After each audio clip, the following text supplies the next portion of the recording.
ഇന്ന് ഞാൻ ഉണ്ടാക്കാൻ പോകുന്നത് ഒരു അരിയുണ്ടയാണ്. അതിന് ആദ്യം നമുക്ക് 250 ഗ്രാം ശർക്കര ഒന്ന് ഉരുക്കി അരിച്ച് വയ്ക്കാം. 2 കപ്പ് അരി കഴുകി ഉണക്കിയത് വറുത്തെടുക്കാം.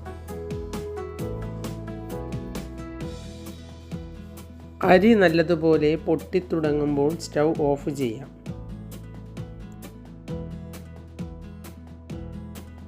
ഇനി അരിയെല്ലാം വറുത്ത ശേഷം ഇതൊന്ന് പൊടിച്ചെടുക്കാം.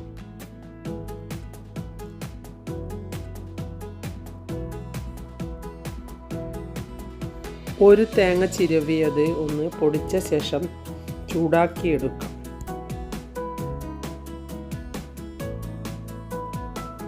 പൊടിച്ചെടുത്ത തേങ്ങയിലെ വെള്ളം ഒന്ന് വറ്റിച്ചെടുക്കാം.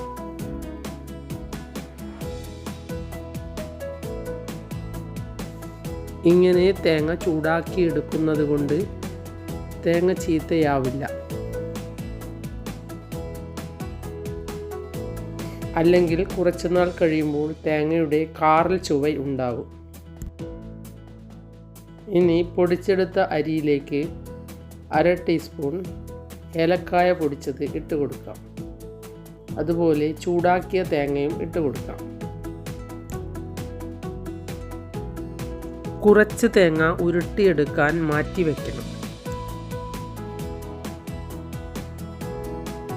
എല്ലാം ഒന്ന് ഇളക്കിയ ശേഷം നേരത്തെ ചൂടാക്കിയ ശർക്കര കുറച്ചായി ഒഴിച്ച് ഒന്ന് ഇളക്കിയെടുക്കാം. ബോൾസ് ആക്കാൻ കഴിയുന്ന പാകത്തിൽ ശർക്കര ഒഴിച്ച് ഇളക്കിയെടുക്കാം.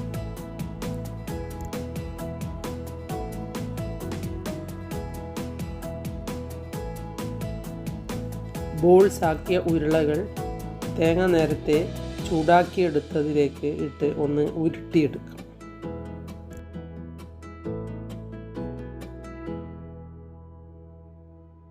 ഇങ്ങനെ ഉണ്ടാക്കുന്ന അരിയുണ്ട സാധാരണ ഉണ്ടാക്കുന്ന അരിയുണ്ടയേക്കാൾ നല്ല സ്വാദായിരിക്കും.